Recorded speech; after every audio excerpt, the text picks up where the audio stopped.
తరువాత అశ్వమేధయాగాలు 100 చేద్దామని సంకల్పం కలిగింది. ఇక్కడ ఒక చిన్న కిటుకున్నది. 100 యాగములు చేసినటువంటి వాడు ఇంద్రస్థానాన్ని పొందుతాడు. ఈయన ఇంద్రస్థానాన్ని పొందాలనేటువంటి ఉద్దేశంతో కాదు, పరమాత్మ చెప్పాడు కనుక చేద్దామనేటువంటి ఉద్దేశంతో యాగాలు చేయటం ప్రారంభించాడు. 99 యాగాలు చేశాడు. 100వ యాగం చెయ్యాలి. ఈ 100వ యాగం చేస్తే ఇంద్రుడు ఆ స్థానాన్ని నుంచి భ్రష్టుడైతాడు, పృథు చక్రవర్తి ఆ స్థానానికి పోతాడు. కనుక ఇది కాకుండా ఉండాలి అనే ఉద్దేశ్యంతో ఇంద్రుడు అక్కడ అశ్వమును, కట్టినటువంటి అశ్వమును దొంగిలించాడు. దొంగిలించి పైకి పోతూ ఉంటే అక్కడ ఉండేటువంటి ఋత్విక్కులు వాళ్ళు, ఈయన కదలటానికి వీల్లేదు పృథు చక్రవర్తి, అదుగో అదుగో ఎవరో అపహరిస్తున్నారు అశ్వాన్ని, యాగాశ్వాన్ని అని అన్నారు. అక్కడి నుంచి పృథుపుత్రుడైనటువంటి పృథుపుత్రుడు పరాక్రమించి ఆ ఇంద్రుణ్ణి జయించి అతడి నుండి ఆ అశ్వాన్ని తీసుకొని వచ్చాడు. ఆ యాగము మళ్ళీ ప్రారంభించారు. మళ్ళీ 2వ పర్యాయం కూడా అట్లానే చేశారు. దీనికి కారణం ఏమిటి అని అంటే, ఇంద్రుడే ఇట్లా చేస్తున్నాడు అని అన్నారు.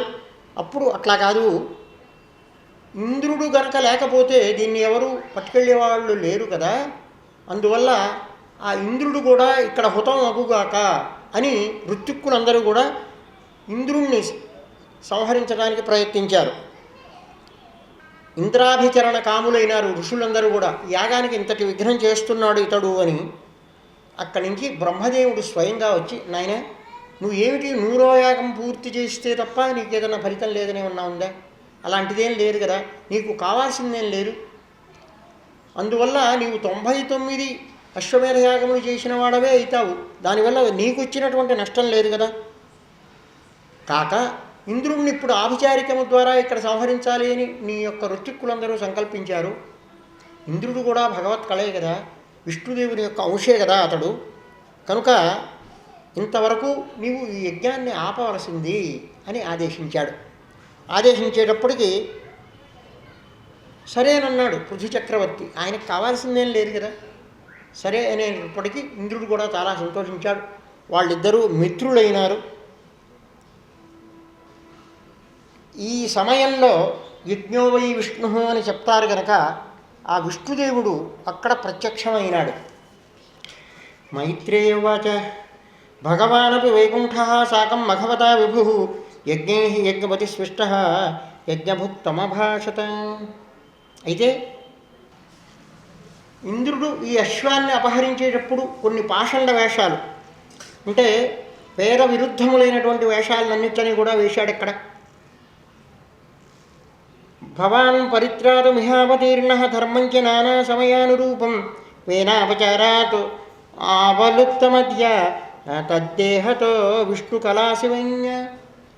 ఓ వేనపుత్ర, నీవు కేవలము విష్ణు కళ కలిగినటువంటి వాడవు. ఐంద్రీజమాయాం ఉపధర్మమాతరం ప్రచండ పాషండ పథం ప్రభోజహి. ఇంద్రుడు ఎట్లా అయితే పాషండ వేషాలను ధరించారో అట్లానే ఆభిచారికము చేయటము కూడా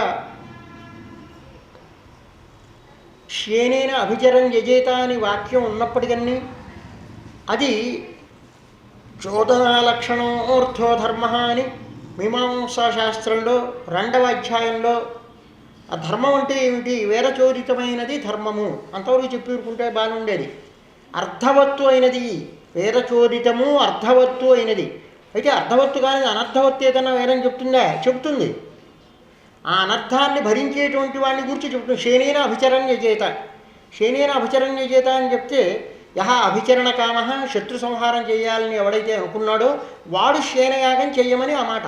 అది వేదం చెప్పింది నిజమే, కానీ నిన్ను చేయమని చెప్పలే అక్కడ. అభిచరణ కాముకుడైనటువంటి వాడు ఆ పాపాన్ని కూడా భరించాలి. కనుక అది అర్థవత్తు కాదు, అనర్థవత్తు. వేదంలో చెప్పింది కనుక సమస్తము చెయ్యమని లేదు. ఏదైతే అర్థవత్తై ఉన్నదో దానినే చెయ్యమని వేదం చెప్తూ ఉన్నదన్నమాట. కనుక ఇక్కడ ఇంద్రుడు ధరించాడు కనుక ఆ పాషండ రూపములు కానీ తన మతము కానీ పరిగ్రాహ్యం కాదు. కనుక దానిని నీవు ఏమీ వ్యాప్తి చెందకుండా చూడు. ఇత్థం సలోక గురుణా సమాదిష్ట హవిషాం పది తథా జగృత్వా వాత్సల్యం మఘోనా చాపి సందధే. సరే అని చెప్పి అంగీకరించి అతడితో స్నేహాన్ని పొందాడు ఇంద్రుడితో. కృతావభృత స్నానాయ పృథవే భూరి కర్మణే వరాన్ను దదుస్తే వరదాయేత్ తద్బర్హిషి తర్పితా విప్రాహ సత్యాశిషస్తుష్టా శ్రద్ధయా లబ్ధదక్షిణా. ఋత్విక్కులు వాళ్ళు అనుకున్న దానికంటే అత్యధికమైనటువంటి దక్షిణలన్నీ పొందారు ఆ యజ్ఞంలో. ఆశీస్సులను ఇచ్చారు. ఎక్కడ వాళ్ళు అక్కడ వెళ్ళిపోయినారు.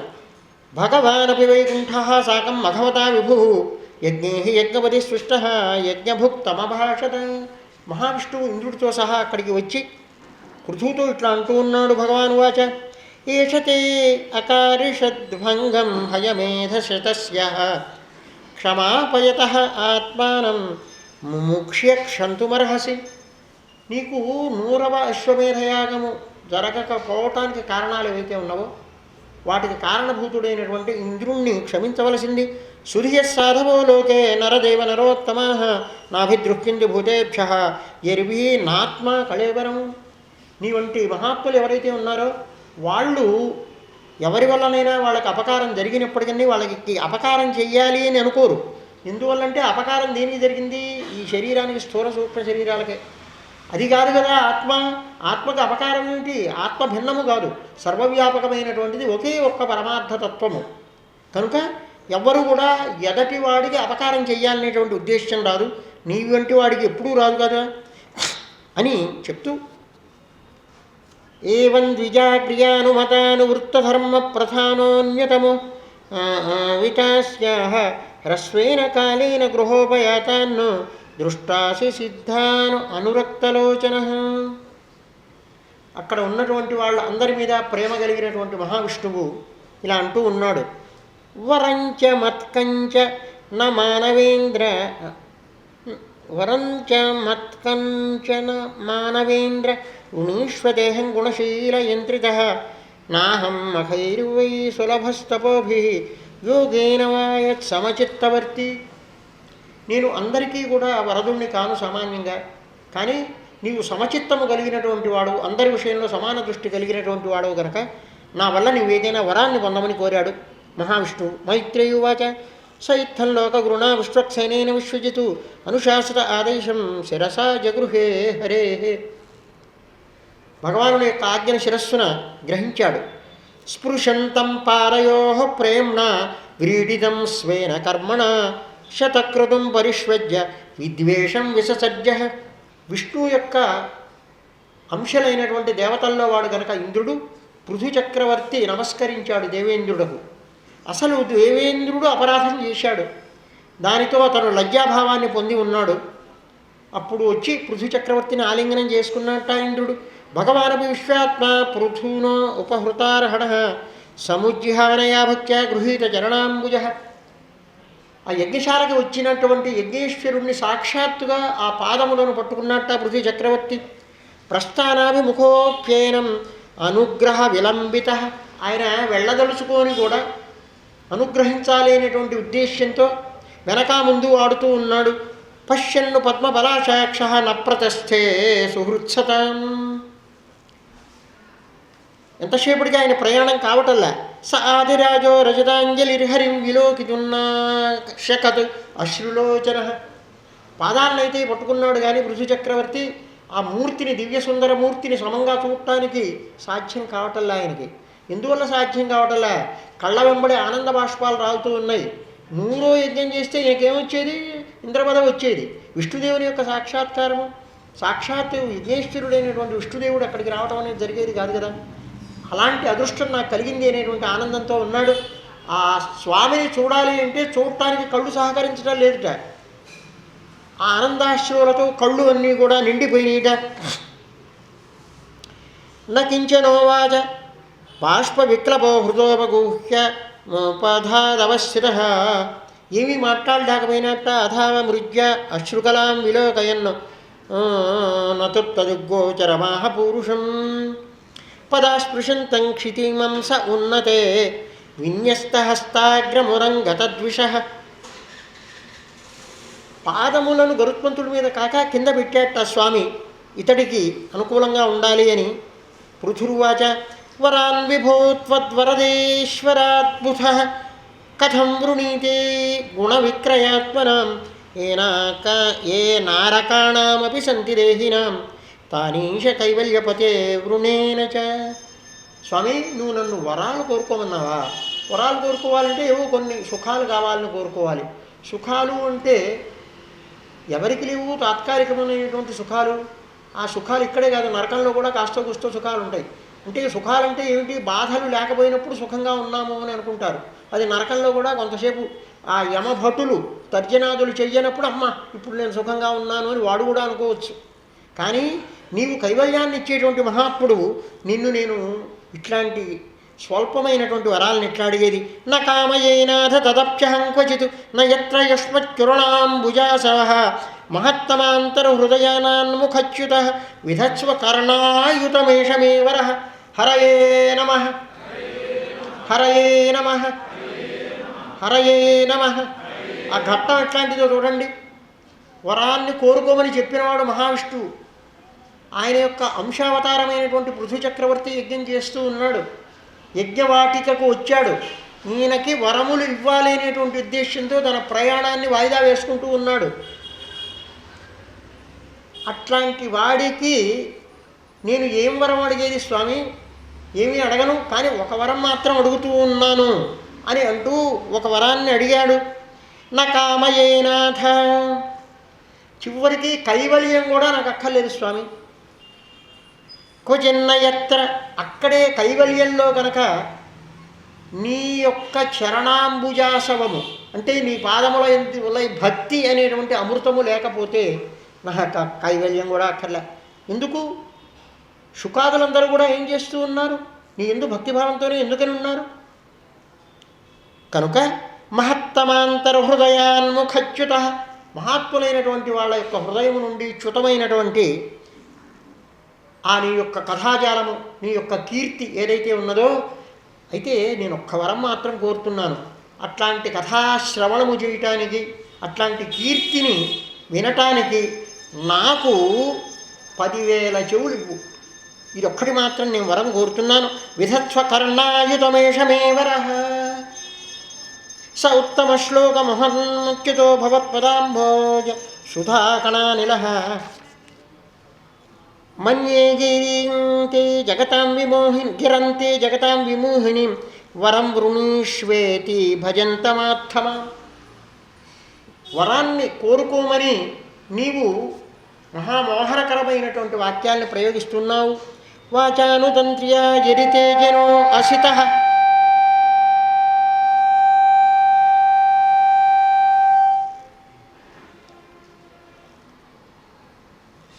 వరాలు కోరుకోవటం అంటే ఏమిటి? తిరిగి కర్మపరతంత్రుడు కావటం, సుఖాదులను అనుభవించడం, అంతే కదా. త్వన్మాయయార్థ జన ఈశ ఖండిత యదన్యదాశాస్త రతాత్మనో అబుధ యథా చరేద్బాలహితం పితా స్వయం తథా త్వమేవ హార్హసి నస్సమీహితం. ఒక బాలుడికి ఏమి మంచి కావాలో అతడు తండ్రి చేస్తాడు కదా. వరం కోరమని నువ్వు కోరటం ఏమిటి స్వామి? నాకు ఏది కావాలో నువ్వు తెలియదా? దాన్ని నీవే సమకూరుస్తావు, నేను అడగటం ఏమిటి అన్నాడు. మైత్రేయ ఉవాచ ఇత్యాదిరాజైన సుర నుతః స విశ్వసూతమాహ రాజన్ను మయి భక్తిరస్తుతే. అప్పుడు విష్ణుదేవుడు చెప్పాడు, నాయన నువ్వు అనుకున్నట్టుగానే నా యందు అనన్యమైనటువంటి భక్తి నీకు ఎల్లప్పుడూ ఉండుగాక అని చెప్పాడు. ఇది వైన్యస్య రాజర్షై అభినంద్య అర్ధవద్వచ పూజితో అనుగూరుహీత్వైనం గంతుంచక్రే అచ్యుతో మతిం. ఇంతసేపు మాట్లాడిన తర్వాత తిరిగి విష్ణులోకానికి వెళ్ళటానికి ఆయన బయలుదేరుతూ ఉన్నాడు. అదృష్టాయ నమస్కృత్య నృప సందర్శితాత్మనే వాసుదేవాయ దేవానాం దేవాయ స్వపురంజయౌ. యజ్ఞశాల నుండి ఆ మహావిష్ణువు స్వలోకానికి వెళ్ళిపోయిన తర్వాత ఆ మహావిష్ణువు ద్వారా ఆత్మతత్వమును గ్రహించినటువంటి పృథు చక్రవర్తి తన యొక్క పట్టణానికి వెళ్ళాడు. అక్కడి నుంచి పట్టాభిషిక్తుడై ప్రజలందరినీ కూడా అనుశాసనం చేశాడు. మీరు కేవలము కర్మ మార్గాన్ని అనుసరించవద్దు, కర్మఠులు కావద్దు. కర్మ మార్గాన్ని అనుసరించినప్పటికీ మీరు నిష్కామ కర్మానుష్ఠానం చేయండి, భగవద్భక్తులు కండి, తద్వారా మీరు పరమపదాన్ని పొందుతారు అని ప్రజలందరినీ కూడా మొట్టమొదటిసారిగా అనుశాసనం చేస్తాడు. ఇది బ్రువాణం నృపతిం పితృదేవద్విజాతయ తుష్టభూ హృష్టమనస సాధువాదేన సాధవ. దానితో ప్రజలందరూ, పితృదేవతలు, దేవతలు అందరూ కూడా జయ జయధ్వానాలు చేశారు. పుత్రేణ జయతే లోకానితి సత్యవతీ శృతి బ్రహ్మదండ హతః పాప యద్వేనోచ్యతరత్తమ. ఈ పృథు చక్రవర్తి యొక్క ప్రాభవము వలన ఋషుల శాపము చేత దగ్ధుడైనటువంటి ఆ వేణుడు కూడా నరకానికి పోకుండా స్వర్గానికి వెళ్ళిపోయినట్ట కుమారుని యొక్క ప్రభావము వలన.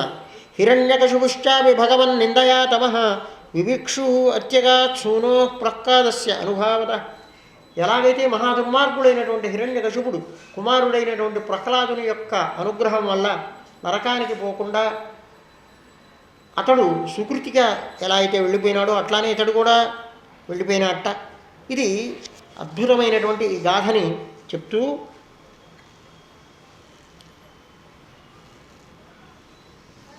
ఇతడికి తిరిగి బ్రహ్మజ్ఞానాన్ని బోధించడానికి కానీ సనకాదులు అక్కడికి వచ్చారు.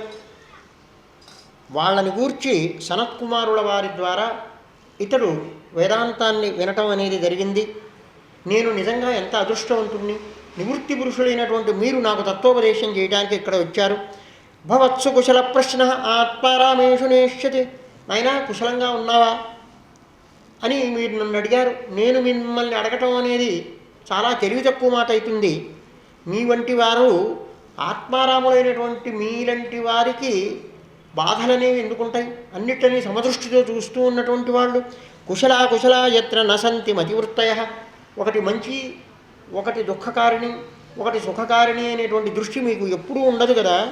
తరహంకృత విశ్రంభ సుహృదోత్ర తపస్వినాం సంపృచ్ఛతే భగవతః ఏతస్మిన్ క్షేమ కేనాంచసా భవేత్తు అని స్తుతించిన తరువాత సనత్కుమారుల వారు పరబ్రహ్మ విద్యను ఈ పృథు చక్రవర్తికి చెప్తూ ఒక్క మాట అంటారు.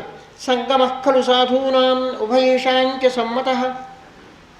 పృథు నీకు చెప్తున్నామంటే మేము కూడా తరిస్తున్నామయ్యా. ఎందువల్లంటే సాధువులతో సంగమము వక్తకి శ్రోతకి కూడా పరమార్థాన్ని ఇచ్చేది. యత్ సంభాషణ సంప్రశ్న సర్వేషాం వితనోతిశం. వాళ్ళు ప్రశ్నలు వేసిన ఇతడు విషయములను చెప్పినప్పటికీ ఉభయులకి కూడా మంచి జరుగుతుంది దానివల్ల. అందువల్ల నీవు ఎట్లాగైతే మమ్మల్ని గూర్చి భూషిస్తూ ఉన్నావో నీలాంటి మహాత్ముని వద్ద ఆ బ్రహ్మ విద్యను చర్చించేటువంటి అవకాశం మాకు కలిగినందుకు మేము కూడా చాలా సంతోషిస్తున్నాం. స ఏవం బ్రహ్మణే బ్రహ్మపుత్రేణ కుమారేణ ఆత్మేధస దర్శితాత్మగతి సమ్యక్ ప్రశస్య వాచతం నృపం. ఆ మహారాజుని స్తుతించి వెళ్ళిపోయినారు.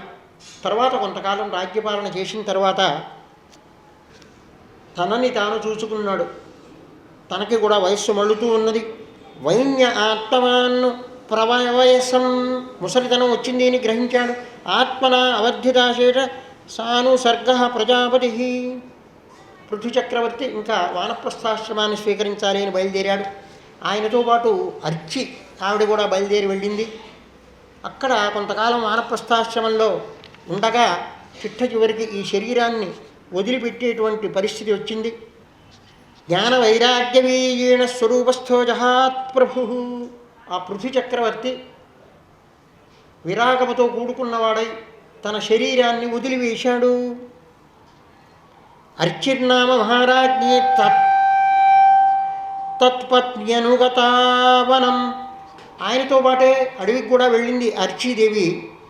సుకుమారై అతదర్హాచ యత్పద్భ్యాం స్పరిశనం భువ. అసూర్యం పశ్య అని చెప్తారు. అలా ఆవిడ అత్యంతము సుకుమారిగా పెరిగింది. అలాంటి ఆవిడ ఈ అడవుల్లో తిరుగుతూ వచ్చిన భర్త కొరకు అతీవ భర్తృవ్రత ధర్మనిష్టయా శుశ్రూషయాచార్హ దేహయాత్రయ నా విందతార్తిం పరికర్షితాపి సా ప్రేయ కరస్పర్శన మాన నిర్వృతి. ఆవిడ ఈ శరీర శ్రమని ఏమాత్రం సరకు చేయకుండా భర్తకి సేవ చేయటంతో తన శ్రమనంతా మరిచిపోతూ ఉండేదిట. భర్త బ్రహ్మాత్మైక్య స్వరూపుడైనాడు అని తెలుసుకున్నది. విధాయ కృత్యం, ఆ తత్కాలంలో ఏం చేయాలో అది చేసింది.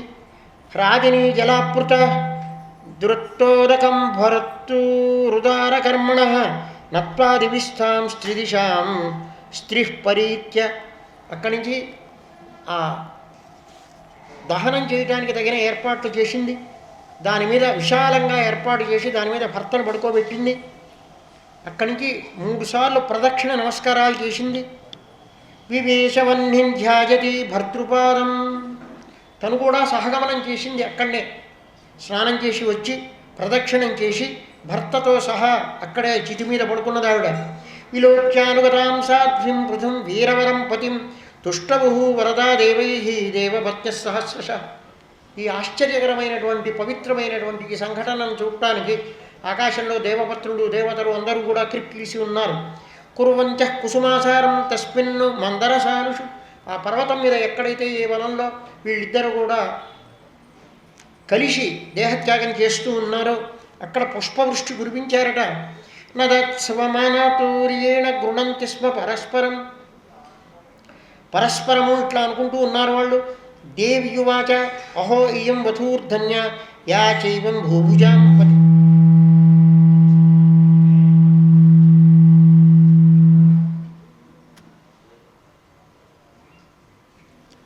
నిజంగా ఈవిడ చాలా ధన్యురాలు సుమ. సర్వాత్మనా పతిం భేజే యజ్ఞేశం శ్రీవధూరివ. మహాలక్ష్మి ఎట్లాగైతే విష్ణుదేవుణ్ణి ఎల్లప్పుడూ అనపాయినిగా ఉంటూ అనువర్తిస్తూ ఉంటుందో అలానే చిట్ట చివరి దశలో కూడా ఈవిడ వెళ్ళింది కదా.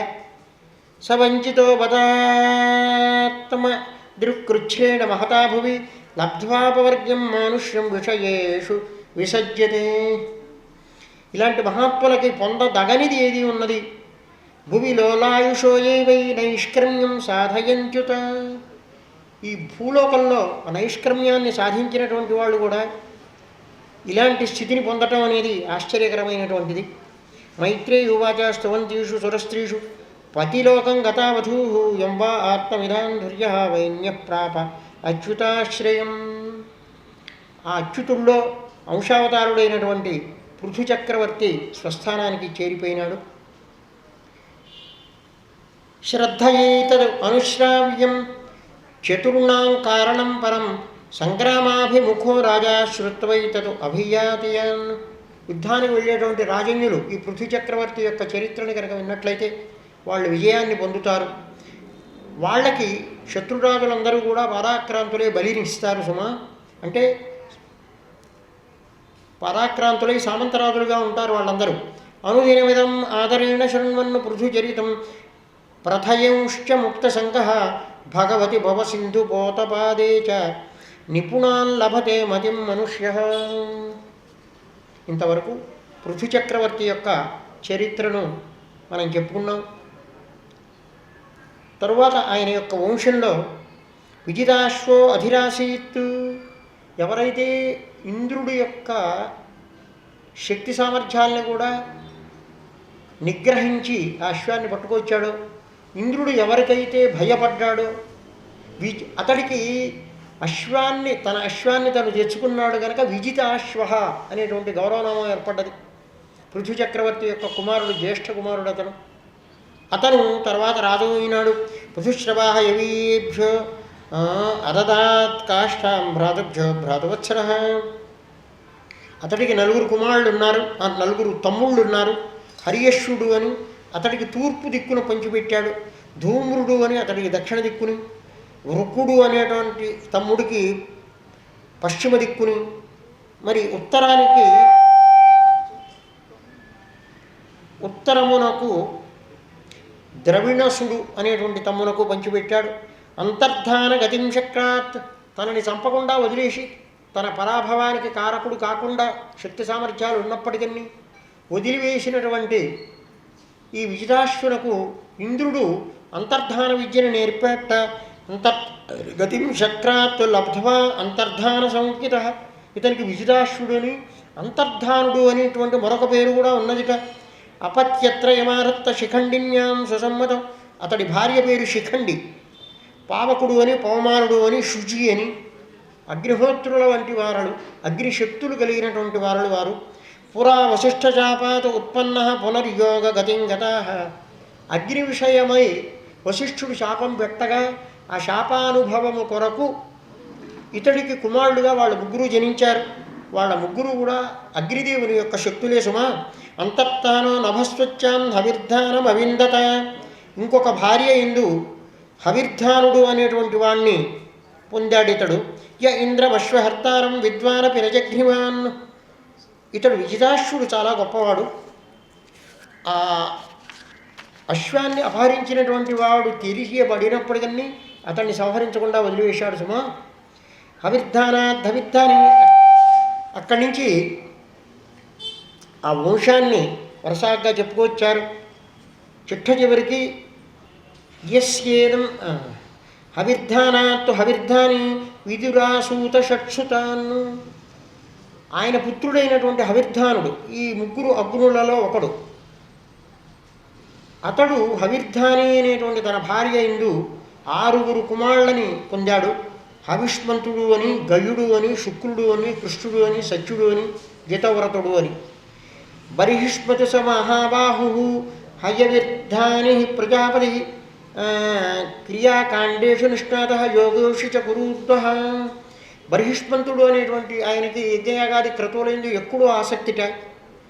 ఎంతటి ఆసక్తి అంటే భూలోకం మొత్తం కూడా ఆయన పాతినటువంటి యూపస్తంభాలతో సరిపోయిందిట.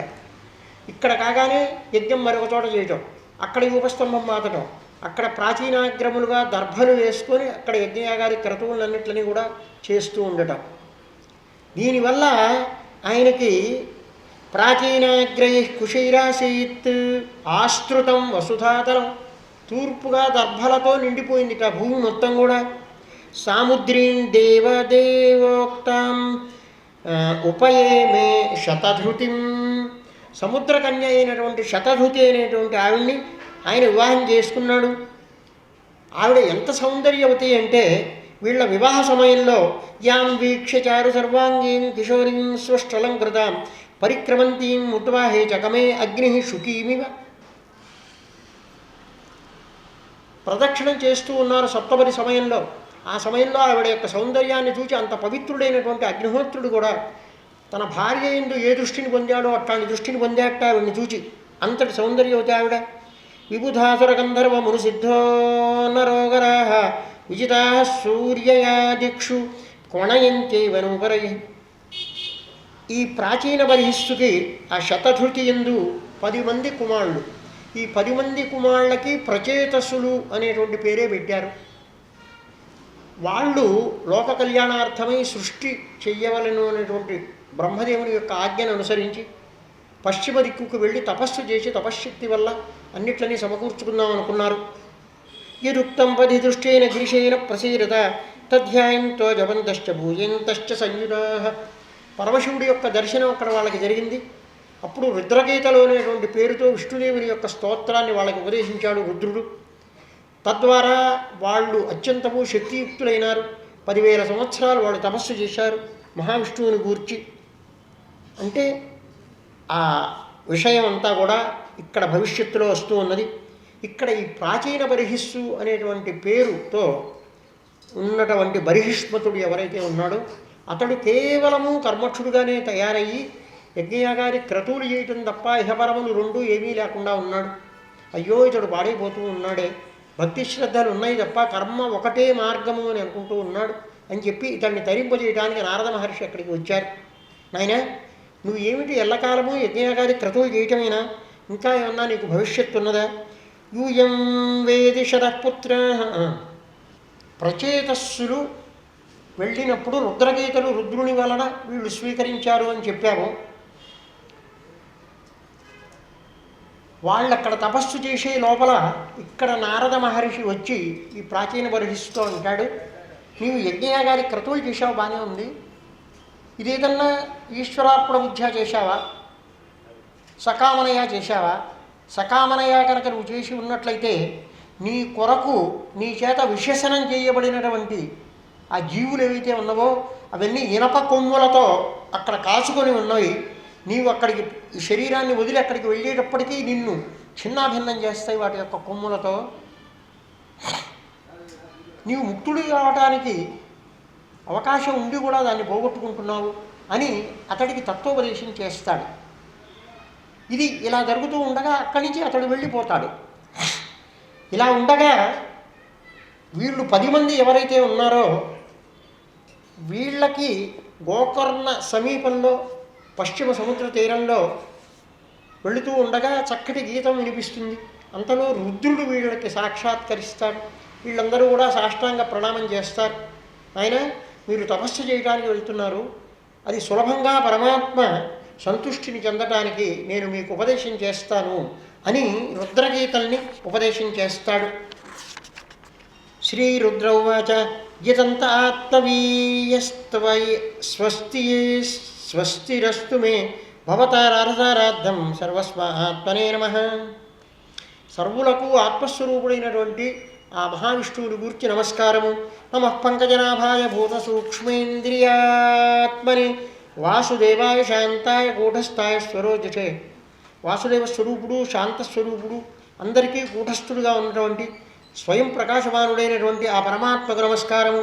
సంకర్షణాయ సూక్ష్మాయ దురంతాయ అంతకాయ చ నమో విశ్వప్రబోధాయ ప్రద్యుమ్నాయ అంతరాత్మని. చతుర్వ్యూహవాదం అనేది వాసుదేవ, సంకర్షణ, ప్రద్యుమ్న, అనిరుద్ధులు. వీళ్ళు 4 ఏదైతే మనోచిత్త అహంకారములు అని ఉన్నవో ఈ 4ంటికి అధిష్టాతలు వాళ్ళు. ఉపాసనాకాండలో ఆ అధిష్టాతలుగా ఉన్నటువంటి ఈ మూర్తులను ఉపాసించినందువల్ల పరబ్రహ్మతత్వము కరతలామలకంగా ఉంటుంది అని మనకి క్లుప్తంగా ఇతపూర్వము చెప్పబడ్డది, అతి క్లుప్తంగా. అదే ఆ చతుర్వ్యూహవాదంలో చెప్పబడినటువంటి ఆ మూర్తులు భగవద్రూపములే అని దానికి నమస్కారము అని చెప్తూ ఉన్నాడు రుద్రుడు రుద్రగీతల్లో. నమో నమో అనిరుద్ధాయ హృషీకేశ ఇంద్రియాత్మని. ఇంద్రియములకు అన్నిట్లకి అధిష్టాన దేవత అయినటువంటి అనిరుద్ధుడు ఎవరైతే ఉన్నాడో అతడికి నమస్కారం. ఇలా ఈ రుద్రగీతల్లో ఆ పరమాత్మ యొక్క అనేక రకాలైనటువంటి అవతారాలు ఏవైతే ఉన్నావో వాటన్నిట్లకి కూడా సంబంధించినటువంటి నమస్కారం చెప్పి క్షణార్థేనాపి తులయే నస్వర్గ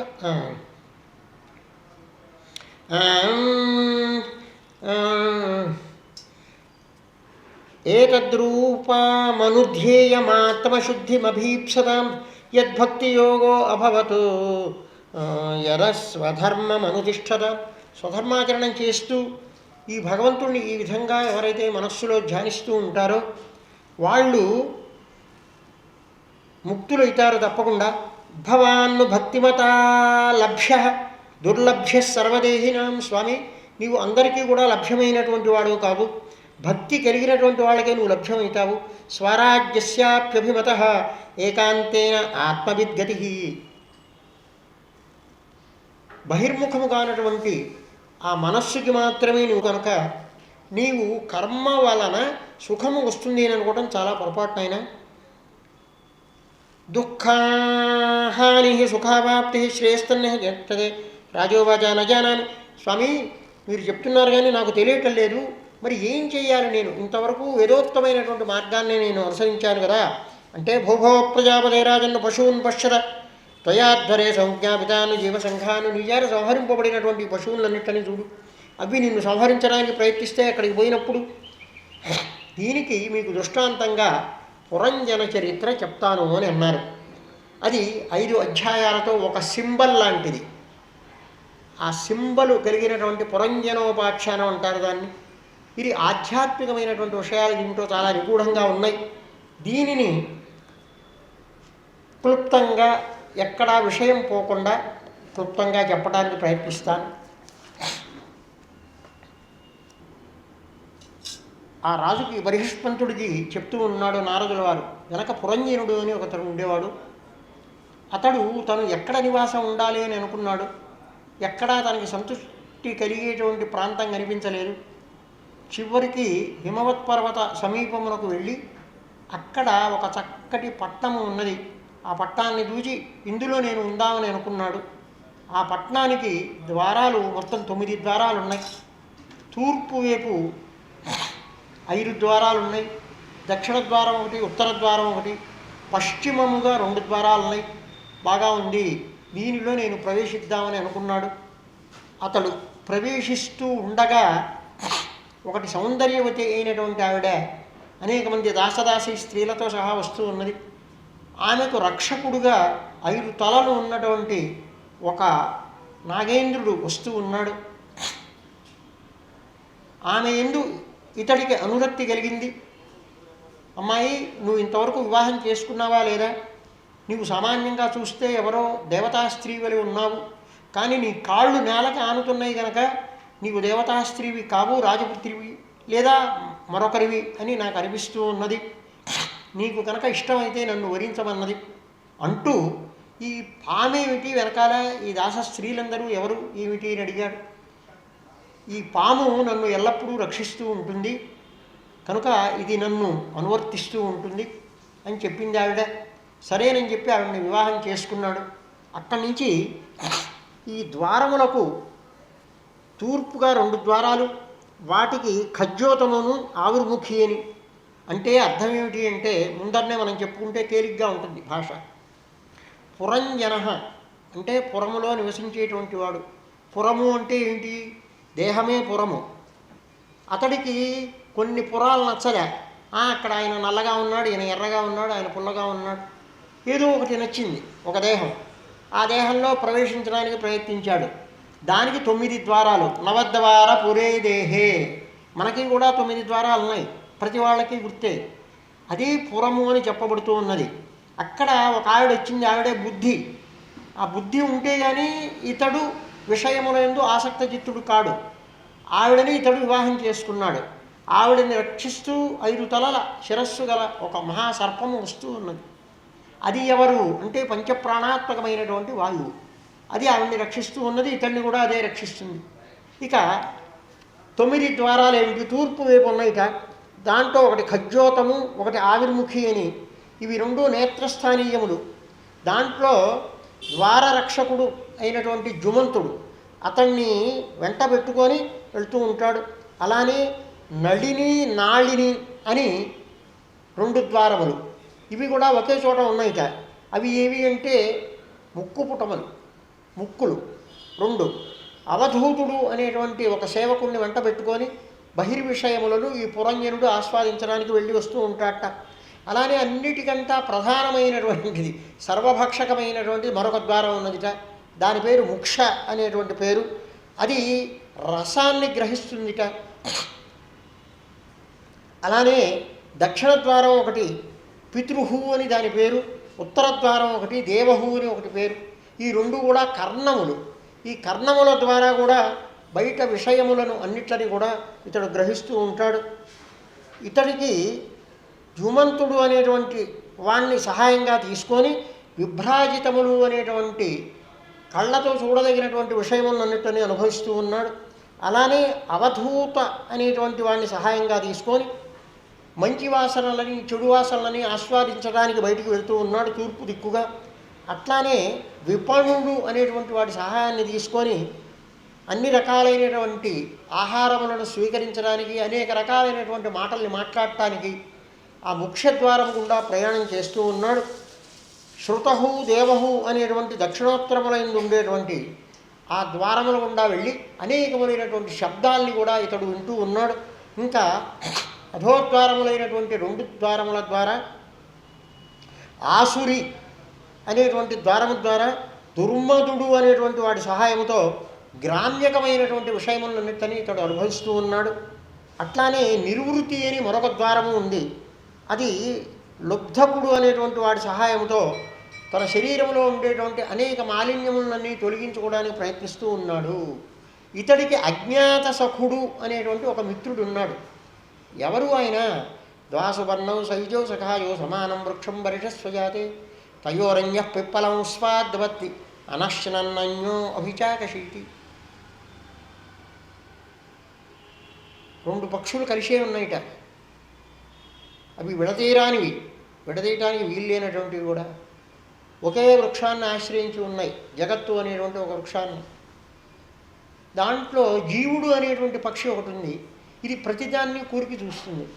ఇది చేదుగా ఉంది, ఇది తీయగా ఉంది. తీయగా ఉండేదాన్ని నోట్లో వేసుకుంటుంది, చేదుగా ఉండేదాన్ని ఉమ్మేస్తూ ఉంటుంది. తయోరణ్య పిప్పలం స్వాద్వతి అనశ్రన్. విషయములతో సంబంధం లేనటువంటి రెండో పక్షి ఉంది. ఇవి రెండు కలిసే ఉన్నాయి. ఆ పక్షి ఏం చేస్తుండట? అనశ్రన్, ఏమీ స్వీకరించకుండా అన్నిటికీ సాక్షి మాత్రంగా ఉంటూ ఉంటుందిట. కనుక ఇతడికి మిత్రుడైనటువంటి వాడు ఎవరు అంటే అజ్ఞాత సఖుడు అనేటువంటి వాడు ఒకడు ఉన్నాడు. అతడిని ఏమీ సంప్రదించకుండానే ఈ పురంజనుడు వచ్చి ఈ పురంలో ప్రవేశించాడు. పోనీ ప్రవేశించి ఊరుకున్నాడా? బుద్ధికి లొంగిపోయినాడు. బుద్ధి ఎట్లా చెప్తే అట్లా తిరగటం మొదలుపెట్టాడు. ఆవిడ ఎందుకు చాలా అనురక్తితో ఉన్నాడు. ఇలా ఉండగా ఒకసారి వేటకు వెళ్దామని అనుకున్నాడు. ఇంట్లో భార్యకి చెప్పకుండానే వేటకు వెళ్ళాడు.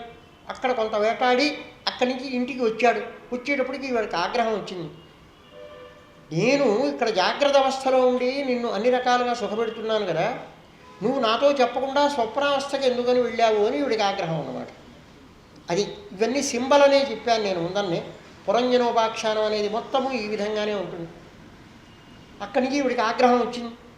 ఆవిడ కోపగృహంలో పడుకున్నది. ఇతడు అక్కడికి వెళ్ళి సాత్వికురాలైనటువంటి ఆ బుద్ధిని రాజసి కావటం వల్ల ఇతడు వేటకు వెళ్ళటం అనేది జరిగింది. కనుక ఆ రజస్వభావాన్ని తను మానుకున్నాడు. మానుకొని ఆవిడ్ని బతికిలాడి తిరిగి ఆవిడ్ని స్వాధీనం చేసుకొని ఆవిడ ద్వారానే సకల విషయములను అనుభవిస్తూ ఉన్నాడు పురంజనుడు. ఇలా ఉండగా బృహద్వరుడు అనేటువంటి వాడి సహాయంతో కూడా ఇతడు ప్రవర్తిస్తూ ఉన్నాడు. అతడు ఇంద్రియాధ్యక్షుడు. ఇలా ఉండగా భయుడు అనేటువంటి పేరు కలిగినటువంటి యవనేశ్వరుడు ఒకడు ఉన్నాడు. అతడికి అనేక మంది పరివారం ఉంది. ఆ పరివారం అంతా ఆధివ్యాధులు, మృత్యు సైనికులు వాళ్ళందరూ కూడా. ఇది కాక మహాకాలుడు అనేటువంటి వాడు ఒకడు ఉన్నాడు. అతడికి 350 మంది స్త్రీలు 350 మంది పురుషులు సేవకులుగా ఉంటూ వచ్చారు. వాళ్ళందరూ కూడా పురుషుణ్ణి గ్రసించడానికి ప్రయత్నిస్తూ ఉన్నారు. అంటే పగలు రాత్రుళ్ళు 360 రోజులు సంవత్సరాత్మకమైనటువంటి మహాకాల స్వరూపుడు. వీళ్ళకి తోడు జర అనేటువంటి ఒక అమ్మాయి వచ్చింది. ఆవిడ ముసలితనంతో ఉన్నది. కానీ పాపం ఎవరిని పెళ్లి చేసుకుందామని ఆవిడ అనుకున్నా ఎవ్వరూ ఈవిడ్ని ఇష్టపడటల్లా. అమ్మో నాకు అక్కర్లేదు అని అన్నారు. అక్కడ తమాషగా రాస్తాడు. ఆవిడ ఎట్లాంటిది అంటే యయాతి మహారాజు తన యొక్క ఈ శక్తినే పురుచక్రవర్తికి అందించి తను మంచి స్థితిని పొందాడో అలాంటిది అని. తన యొక్క ముసలితనాన్ని కుమారుడికి ఒప్పచెప్పి తను యవనాన్ని పొందాడు కదా అతడు, దేవయాని భర్త అయినటువంటి వాడు. అందుకని ఆ జర అనేటువంటి స్త్రీ ఈ భయనామకుడైనటువంటి కాలయవనుడి దగ్గరికి వచ్చి నన్ను వివాహం చేసుకోమన్నది. అక్కర్లేదమ్మా, నీవు నాకు చెల్లెలి వంటి దానివి, నీకు నేను కొంత పరివారాన్ని ఇస్తాను, నీ ఇష్టం వచ్చినట్లు ఎక్కడ ఎట్లా ఉండాలో అట్లా ఉండమని జ్వరాదులన్నిట్లని పంపించాడు.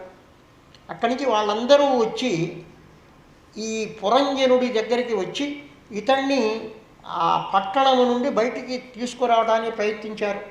కానీ 5 తలల సర్పం ఏదైతే ఉన్నదో, ప్రాణము అనేది పంచప్రాణములు, ప్రాణము అపానము వ్యానము ఉదానము సమానము అనేటువంటి 5 తలలు ఉన్నటువంటి ఆ సర్పం ఏదైతే ఉన్నదో అది ఎదురు తిరిగి ఈ పురంజనుడిని బయటికి పోకుండా ఆపింది. కొంతకాలానికి దానికి ముసల్తనం వచ్చింది. ఇంకా వీళ్ళు తీసుకొని వెళ్తూ ఉంటే అది కూడా ఆపలేకపోయింది. అక్కడి నుంచి బయటికి గుంజుకొని వచ్చేశారు. ఆవిడ దుఃఖిస్తూనే ఉంది. అయితే బయటికి వచ్చేటప్పుడు ఈ పురంజనుడు యాంతే మది సాగతి అన్నట్లుగా తన భార్య అయినటువంటి ఆవిడ్నే తలుస్తూ వచ్చాడు. ఆ తలవటం వల్ల ఏమైనాడు? స్త్రీ రూపాన్ని పొందాడు. మలయధ్వజుడు అనేటువంటి ఒక మహాభక్తుడిని వివాహం చేసుకున్నాడు 2వ జన్మలో. అక్కడ కొంతకాలం సుఖాన్ని పొందాడు. అక్కడ ఒక కుమార్తె కలిగింది. అగస్త్యుడు అనేటువంటి మహాత్మునకు ఇచ్చి ఆ కుమార్తెను వివాహం చేశాడు. ఇంతలో ఆ మలయధ్వజుడు కూడా శరీరాన్ని వదిలిపెట్టాడు. వదిలిపెట్టినప్పుడు సహగమనం చేయటానికి దుఃఖిస్తూ ఈ పురంజనుడు స్త్రీ రూపంలో ఉన్న సమయంలో ఇతఃపూర్వము మిత్రుడైనటువంటి ఆ అజ్ఞాత సఖుడైనటువంటి ఈశ్వరుడు ఎవరైతే ఉన్నాడో అతడు వచ్చి, నాయన నేనెవరో గుర్తుపట్టావా, నన్ను నువ్వు వదిలిపెట్టావు, అప్పటి నుంచి నీవు ఎవరికో స్వాధీనమైపోయినావు, అసలు నీవు నాకంటా అభిన్నుడవు సుమా అని తత్వోపదేశం చేశాడు. నీవు స్త్రీవి కావటం ఏమిటి, పురుషుడివి కావటం ఏమిటి, వీటికి సాక్షిభూతుడమైనటువంటి చైతన్య స్వరూపుడు నువ్వు అని సదుపదేశం చేసి ఇతన్ని కృతార్థుణ్ణి చేయటం జరిగింది అని 5 అధ్యాయాలలో ఈ పురంజనోపాఖ్యానం అనేది చెప్పి, కనుక నీవు కూడా పురంజనుని వలె లౌకిక విషయములకు స్వాధీనుడు కావద్దు, నీ యొక్క నిజస్వరూపాన్ని గుర్తించడానికి నువ్వు తపస్సు చేసుకోవడానికి వెళ్ళవలసింది అని ఆజ్ఞాపించాడు నారదుల వారు. ఇది బాగానే ఉన్నది. వాళ్ళు ఎవరైతే ఆ ప్రాచీన బర్హిస్సు యొక్క కుమారులు ఎవరైతే ఉన్నారో వాళ్ళు అక్కడ తపస్సు చేస్తూ ఉన్నారని చెప్పారు కదా, వాళ్ళు ఏం చేశారు తర్వాత చెప్పవలసింది అని కోరాడు. విదురుల వారు, మైత్రేయుల వారు చెప్తూ ఉన్నారు, వాళ్ళు తపస్సు చేసినప్పుడు తుష్టుడైనటువంటి విష్ణు భగవానుడు వాళ్ళకి దర్శనం ఇచ్చి, నాయన మీరు సృష్టి క్రమంలో పాల్గొనవచ్చు, అయితే భక్తియుక్తులై మీ యొక్క నిజతత్వాన్ని గ్రహించడానికి కూడా ప్రయత్నిస్తూ ఉండండి, మీరు 10 మంది కలిసి ఒకే అమ్మాయిని వివాహం చేసుకోండి. ఆవిడ ఒక అప్సరస యొక్క కూతురు. ఆ అప్సరస ఆ అమ్మాయిని వదిలివేసి వెళ్ళిపోయింది. అప్పుడు సోముడు అంటే చంద్రుడు ఆవిడ దుఃఖిస్తూ ఉంటే చిన్నపిల్ల అయ్యి తన యొక్క బొట్టని వేలు ఆవిడ యొక్క నోట్లో పెట్టి ఆవిడను బతికించాడు. వృక్షములు స్వీకరించి వర్ధింపజేసినవి.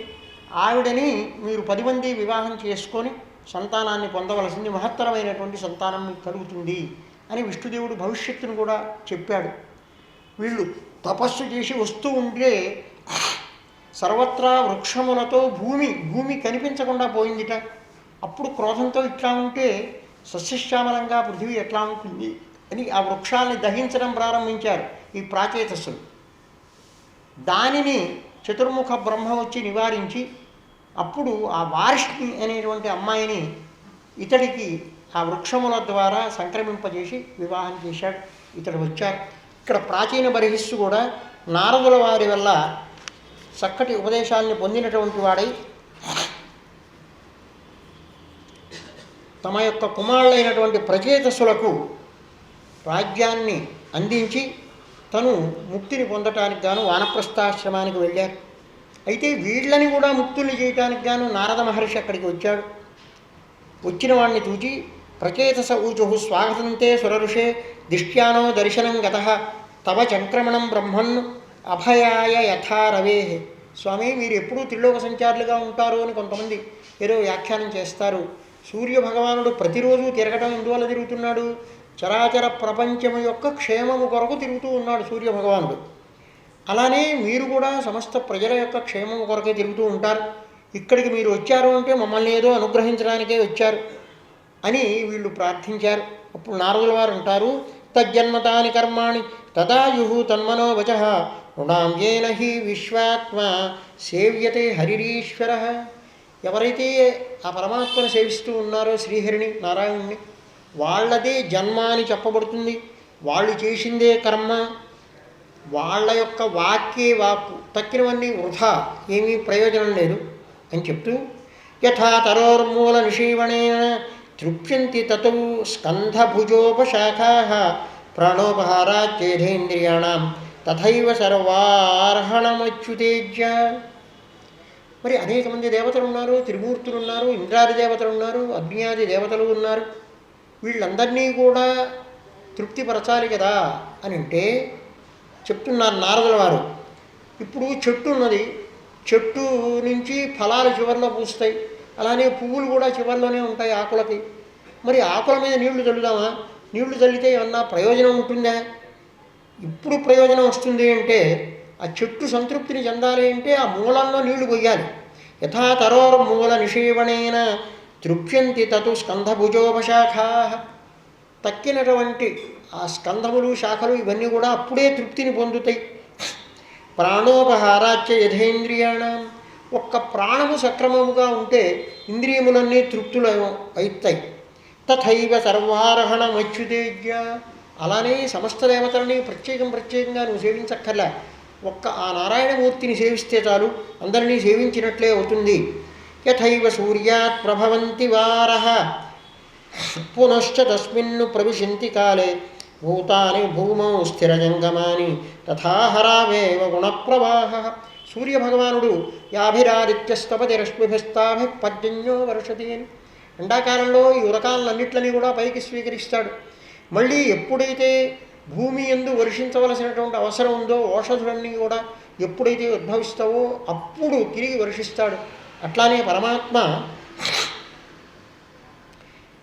ఆ వర్షాన్ని వర్షించినట్లుగా భక్తులకు కావాల్సినటువంటి సమస్తమును సమకూర్చుతూ ఉంటారు. యథా నభస్య భ్రతమః ప్రకాశా భవంతి భూపాన భవంత్యనుక్రమాత్తు ఏవం పరే బ్రహ్మణి శక్తయస్త్వము రజస్తమస్సత్వమితి ప్రవాహ. అట్లానే సప్తరజస్తమస్సులు అనేటువంటి గుణములన్నీ కూడా పరమాత్మని ఆశ్రయించే ఉండి మానవునకు ఏమి కావాలో వాటినన్నిట్లనే పరమాత్మ యొక్క ఆజ్ఞానుసారముగానే సమకూర్చుతూ ఉంటవి. కనుక ఆ మహావిష్ణువుని మీరు సేవించి మీరు ముక్తులు కావాల్సినది అని ఉపదేశిస్తాడు. ఇతి ప్రచేతసో రాజన్ అన్యాశ్చ భగవత్కథా శ్రావయిత్వా బ్రహ్మలోకం యయం స్వయంభువో ముని. ఈ ప్రకారంగా అనేకములైనటువంటి చరిత్రలన్నిట్లని కూడా నారదుల వారి వల్ల విన్నారు వీళ్ళు. తేపి తన్ముఖ నిర్యాంతం యశోలోకమలాపహం హరేర్నిశమ్య తత్పాదం ఛాయంతః తద్గతిం యయహు. ఆ ప్రకారంగానే వీళ్ళు కూడా ఆ పరమాత్మ యొక్క కథాభాగాన్ని కథాశ్రవణాన్ని చేసినటువంటి వాళ్ళై ఆ పరమాత్మ స్వరూపాన్ని పొందారు వీళ్ళు కూడా. ఏతత్తే భీతం క్షత్తః జన్మాంత్వం పరిపృష్టవాన్ ప్రచేతసాన్నారదస్య సంవాదో హరికీర్తనం. నీవు అడిగినటువంటి సమస్తము వాళ్ళ యొక్క మనుమూషి చరిత్రను అంతా కూడా నేను చెప్పాను అని అన్నాడు. అక్కడి నుంచి శుకయోగీంద్రుడు మైత్రేయుని వల్ల విదురుడు ఇట్లా విన్నాడు అనేటువంటి విషయాన్ని చెప్తూ య ఏష ఉత్తానపదో మానవస్య అనువర్ణితః వంశః ప్రియతమస్యాపి నిబోధనుపసత్తమ. ఓ పరీక్షణ్ మహారాజా, ఇంతవరకు ప్రియవ్రతుని యొక్క వంశమును గూర్చి చెప్పడం జరిగింది. ఉత్తానపాదుని యొక్క వంశమును గూర్చి చెప్పబడ్డది. ఇక ప్రియవ్రతుని యొక్క వంశమును గూర్చి చెప్పబోతూ ఉన్నాను. ఆ ప్రియవ్రతుడు నారద మహర్షి వలననే ఈ విషయమునందు ఆసక్తిని పోగొట్టుకున్నవాడై తపస్సు చేసుకోవడానికి హిమవత్ పర్వతానికి వెళ్ళాడు.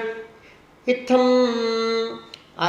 ఆ చరిత్రని నేను భవిష్యత్తులో చెప్పనున్నాను అని చెప్పారు శుకయోగీంద్రుడు. ఇత్తం సకోస కౌషారవిణోపవర్ణితా క్షత్తా నిశమ్యాజితనాథ సత్కథా ప్రవృద్ధభావ అశ్రుకళా గోకులో మునే తథార మూర్ధ్నా చరణం హృదాహరే. విదురుల వారు ఇంతవరకు మైత్రేయుల వారి వల్ల విన్నటువంటి వాటి వల్ల మిక్కిలి ఆనందాన్ని పొందినటువంటి వాళ్ళై ఆ మైత్రేయుల వారికి నమస్కరించి అక్కడి నుంచి వెళ్ళిపోయినారట. విదుర ఉవాచ సోయంతార మహాయోగిన్ భవతా కరుణాత్మన దర్శితస్తమసపారః యత్ర అకించన గోచరః. స్వామి, ఆ స్వామి యొక్క సమస్త సగుణ నిర్గుణములైనటువంటి తత్వముల్ని మొత్తాన్ని నాకు బోధించారు, నేను ధన్యుణ్ణైనాను అని అనుకున్నాడు. ఇత్యానన్య తమామంత్ర్య విదురో గజసాహ్వయం స్వనాన్ దిదృక్షు ప్రయయు జ్ఞాతీనాన్ నిభృతాశయ. కౌరవులందరూ నశించారు అనేటువంటి విషయాన్ని తెలుసుకున్నవాడై విదురుడు అక్కడి నుంచి ఇంద్రప్రస్థ నగరానికి వెళ్ళాడు. ఏతతు యశృణుయాద్రాజన్ను రాజ్ఞాం హరియర్పితాత్మనాం ఆయుర్ధనం యశస్వస్తి గతిమైశ్వర్యమాప్నుయాత్.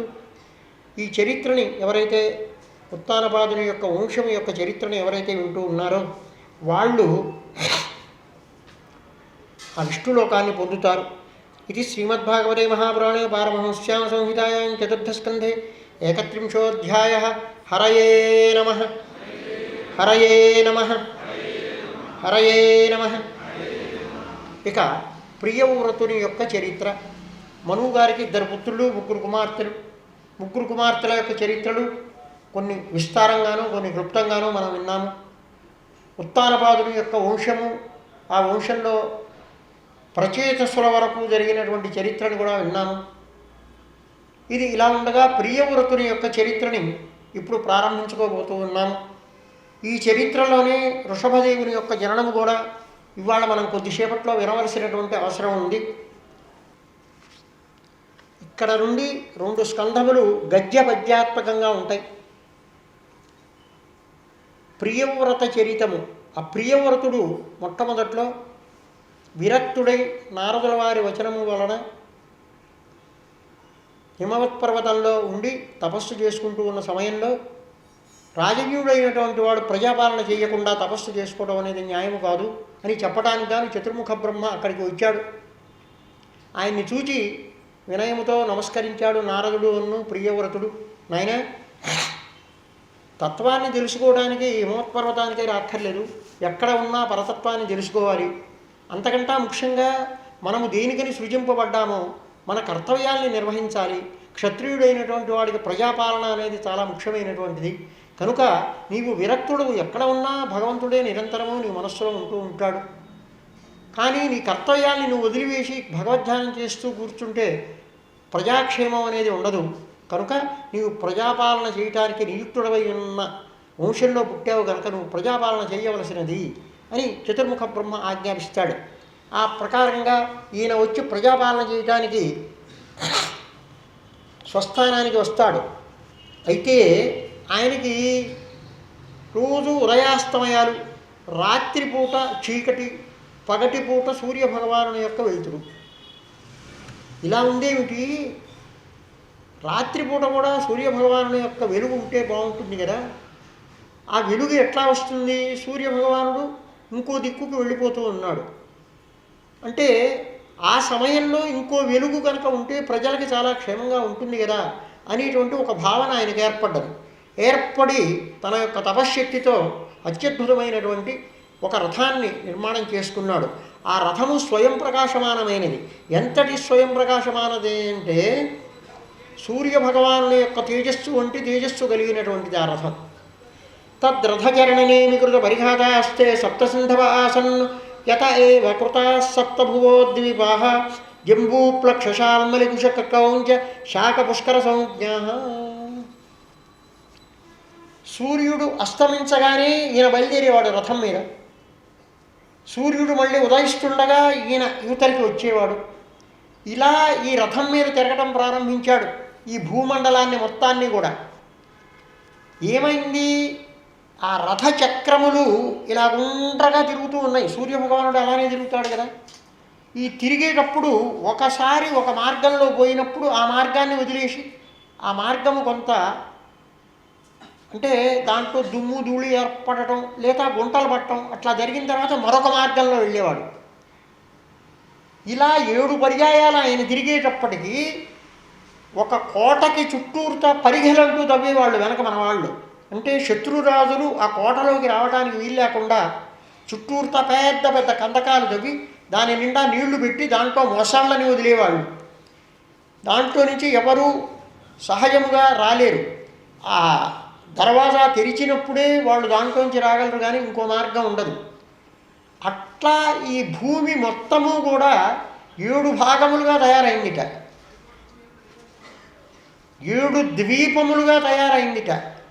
ఆ ప్రియవ్రతుని యొక్క రథము చక్రములు ఏవైతే ఉన్నవో వాటి యొక్క ఆఘాతము వలన 7 సముద్రములు ఏర్పడ్డవి. అంటే నేను వెంటనే సామాన్యంగా కొంచెం అర్థం కావడానికి వీలుగా ఒక చిన్న చిత్రం వేశాను. ఈ మధ్యలో ఉన్నది జంబూద్వీపం, దీని వెంబడే ఒక సముద్రం, దాని తర్వాత మరొక ద్వీపము, దాని తర్వాత సముద్రము చుట్టూరుతా, దాని తర్వాత మరొక ద్వీపము, దాని తర్వాత మరొక సముద్రము. అంటే 7 ద్వీపములు 7 సముద్రములు ఏర్పడ్డాయి. ఒక్కొక్క ద్వీపము కంట ఆ సముద్రము ద్విగుణీకృతమైనటువంటి పరిధిలో ఉన్నాయి. అంటే సహజమే, ఇలా మనం కంపాస్ పెట్టి తిప్పితే దీనికంటే అది ద్విగుణీకృతమైనటువంటి వైశాల్యం వస్తుంది పైకి వచ్చేటప్పటికి. మధ్యలో ఉన్నది జంబూద్వీపము. అది 10,000 యోజనములు. దాని చుట్టూరుతా ఉన్నటువంటి సముద్రము కూడా అంత పరిధిలో ఉన్నది. ఆ సముద్రము తర్వాత ప్లక్షద్వీపము, దాని పరిధి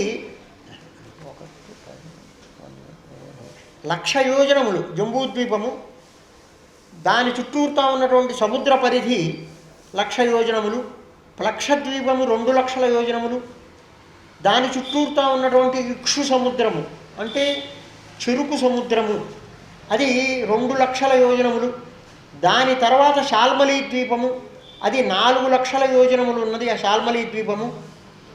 అయితే ఒకే చోట ఉన్నది జంబూద్వీపము. తక్కిన ద్వీపాలు సముద్రము చుట్టూరుతా ఉన్నాయి. అవి 4,00,000 యోజనముల. దాని చుట్టూరుతా సురా సముద్రము, మత్తులు కలిగించేటువంటి ఉదకము ఉన్నటువంటి సముద్రము. దాని తర్వాత 4వది అయినటువంటి కుశద్వీపము, అది 8,00,000 యోజనముల పరిధితో ఉన్నది. దానికి చుట్టూరుతా ఘృత సముద్రము ఉన్నది అని. దాని తరువాత క్రౌంచ ద్వీపము అనేది ఉన్నదని, అది 16,00,000 యోజనములు వైశాల్యము కలిగి ఉన్నది. దాని చుట్టూరుతా దధి సముద్రము ఉన్నదని. దాని తరువాత శాఖద్వీపము ఉన్నదని. దాని పరిధి 32,00,000 యోజనములు. ఆ సముద్రము కూడా 32,00,000 యోజనముల పరిధితో ఉన్నది. దాని తరువాత చిట్ట చివరిదైనటువంటిది పుష్కర ద్వీపము. దాని పరిధి 64,00,000 యోజనములు. దాని చుట్టూరుతా ఉన్నటువంటి స్వాదు సముద్రము అంటే మంచినీళ్లతో ఉన్నటువంటి సముద్రము. ఈ రకముగా ఆయన యొక్క ఆ రథనేమి వలన తయారైంది ఈ భూమి అంతా కూడా. జంబూద్వీపము అని, ప్లక్షద్వీపము అని, శాల్మలి అని, కుశద్వీపము, క్రౌంచద్వీపము, శాఖద్వీపము, పుష్కరద్వీపము అనేటువంటి 7 సంజ్ఞలతో భూమి విభజింపబడ్డది. తేషాంచ పరిమాణం పూర్వస్మాత్ ఉత్తరోత్తర యథాసంఖ్యా ద్విగుణేన సమంతతః రచితాః. ఆ వివరాలన్నీ ఇప్పుడు నేను మీకు చెప్పాను. క్షారోద మొట్టమొదటి సముద్రము మన జంబూద్వీపానికి చుట్టూరుతా ఉన్నది ఉప్పు సముద్రము. తరువాత ప్లక్షద్వీపానికి చుట్టూరుతా ఉన్నది ఇక్షురసము. తర్వాత శాల్మలికి చుట్టూరుతా ఉన్నది ఘృతోదము. తర్వాత కుశద్వీపానికి చుట్టూరుతా ఉన్నది క్షీరోదము. క్రౌంచ ద్వీపానికి దధి. శాఖ ద్వీపమునకు చుట్టూరుతా ఉన్నది పుష్కర ద్వీపానికి చుట్టూరుతా శుద్ధోదకము. ఇట్లా 7 రకాలైనటువంటి సముద్రములు ఉన్నవి. తన యొక్క కుమారులు ఉన్నారు, ఆయనకి 10 మంది కుమారులు. అయితే దానిలో 3 విరక్తులై తపస్సు చేసుకోవడానికి వెళ్ళిపోయినారు. మిగిలిన వాళ్ళు 7 ఉన్నారు. ఆ 7 ఈ 7 ద్వీపాలకి అధిపతిగా చేశాట. జంబూద్వీపానికి ఆగ్నేయుధ్రుణ్ణి, ప్లక్షద్వీపానికి జిహ్వుణ్ణి, శాల్మలికి యజ్ఞుణ్ణి యజ్ఞబాహుని, కుశద్వీపానికి హిరణ్యరేతసుణ్ణి, క్రౌంచద్వీపానికి ఘృతపృష్ఠుణ్ణి, శాఖద్వీపమునకు మేధాతిథిని, పుష్కరద్వీపానికి వీతిహోత్రుణ్ణి అధిపతిగా చేశారు. అయితే జంబూద్వీపానికి అధిపతిగా చేసినటువంటి ఆగ్నేయుధ్రుడు ఎవరైతే ఉన్నాడో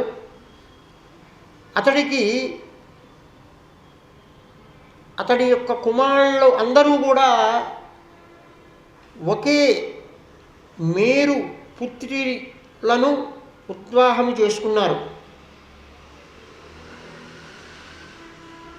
9 రకాలుగా ఈ జంబూద్వీపమును విభజించి ఆ పేర్లతో అతడి యొక్క పుత్రులందరూ కూడా దానికి అధిపతులైనారు. నాభివర్షము అని ఒక వర్షము, భారతవర్షే భరతఖండే అని చెప్పుకుంటూ ఉన్నాం. జంబూద్వీపే భరతవర్షే భరతఖండే అని. జంబూద్వీపంలో 9 వర్షములు ఉన్నవి. అవి ఏవి ఎక్కడెక్కడ ఉన్నవి అని కూడా ఒక్కసారి చెప్తాను. ముందర ఇది గుర్తుంచుకోండి. నాభి అనే ఆయన నాభి వర్షాన్ని పరిపాలిస్తూ మేరుదేవిని వివాహం చేసుకున్నాడు. కింపురుష వర్షమును కింపురుషుడు పతిరూప అనేటువంటి ఆవిడని వివాహం చేసుకున్నాడు. హరివర్షమును హరి ఉగ్రదంషి అనే ఆవిడిని వివాహం చేసుకున్నాడు. ఇలావృత వర్షాన్ని ఇలావృతుడు లతను అనే అమ్మాయిని వివాహం చేసుకున్నాడు.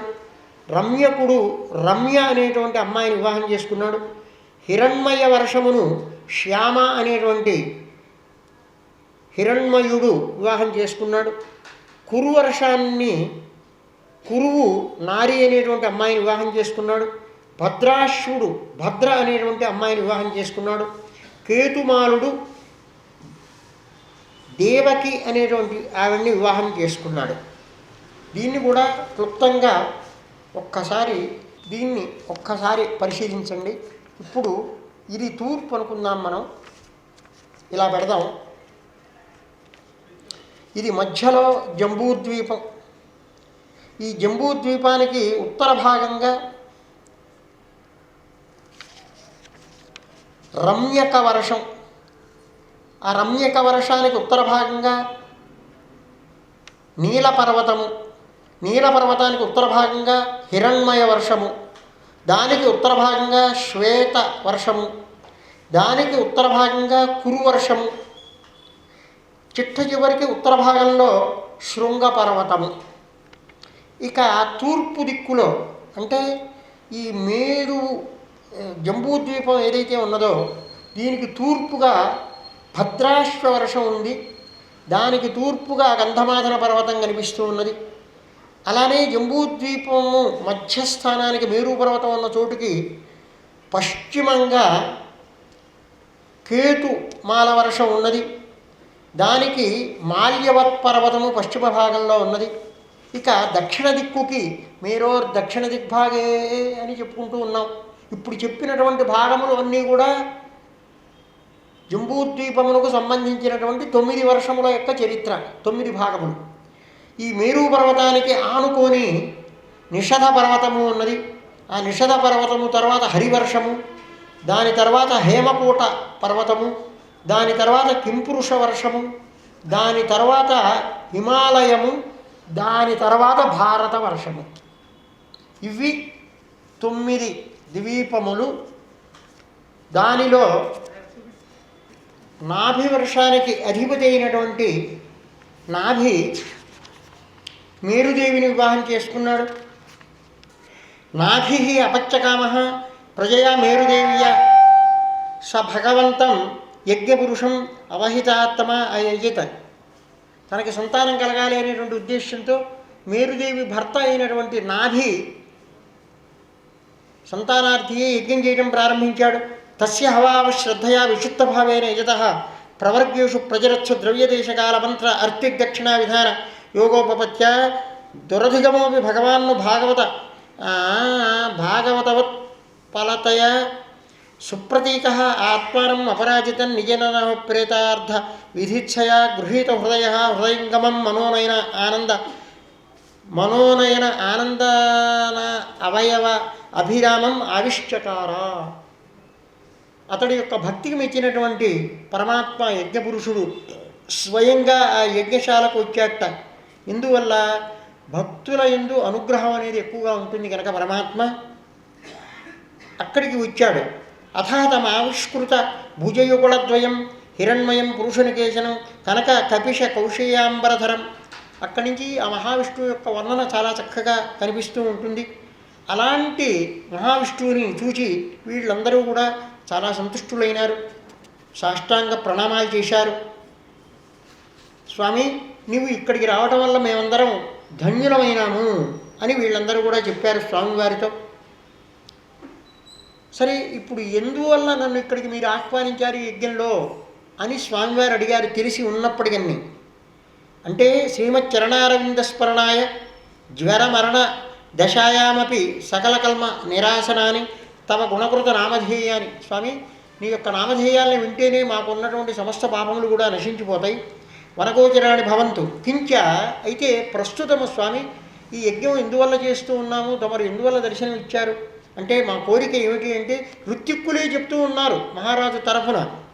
కించాయం రాజర్షి అపత్యకామ, ఇతడు సంతానం కావాలనేటువంటి కోరిక కలిగినటువంటి వాడు. ప్రజాంచ భవాదృషిం ఆశాసాన, తనకి సంతానం కావాలి, ఆ సంతానం కూడా మహావిష్ణువు వంటి సంతానము కావాలి అనేటువంటి కోరికతో ఉన్నాడు ఇతను. ఈశ్వరం ఆశిషాం స్వర్గాపవర్గయోరపి భవంతం ఉపధావతి. స్వర్గాపవర్గములను ఇచ్చేటువంటి నిన్ను ఏతదర్థమై ఇతడు ఇక్కడ ఆహ్వానించాడు. ప్రజాయామేవ పురుషార్థ ప్రత్యయ, ప్రస్తుతము ఇతడికి సంతానమే ప్రధానమైనటువంటి కోరిక. ధనమివ అధనః ఫలీకరణం, తక్కినవి ఏవీ అక్కర్లేదు ఇతనికి. ధనము కావాల్సినటువంటి వాడికి డబ్బే కావాలి కానీ ఇతరములైనటువంటి ఏమన్నా అక్కర్లేదు కదా. కోవా ఇహతే అపరాజిత మాయయా అనవసిత పదవ్య అనావృతమతి విషయాన అకృత ప్రకృతి అనుపాసన మహచ్చరణ. ఏమాత్రము పుణ్యలేశము లేనటువంటి వాడు కానీ పాపాధిక్యం ఉన్నటువంటి వాడు కానీ నీ యొక్క దర్శనాన్ని ఎట్టి పరిస్థితిలోనూ పొందలేడు కదా అని ఆ భగవంతుణ్ణి స్తుతించారు వీళ్ళు. అప్పుడు స్వామి అంటూ ఉన్నాడు, భగవానువాచ అహోపతాహ వృషయ భవద్భిః అవితథగీర్భిః. బ్రాహ్మణులైనటువంటి మీరు ఏదైనా ఒక మాట మాట్లాడితే అది యథార్థము కావాలి, తప్పదు. అలాంటి వాళ్ళు మీరు ఇక్కడ ఒక మాట అన్నారు.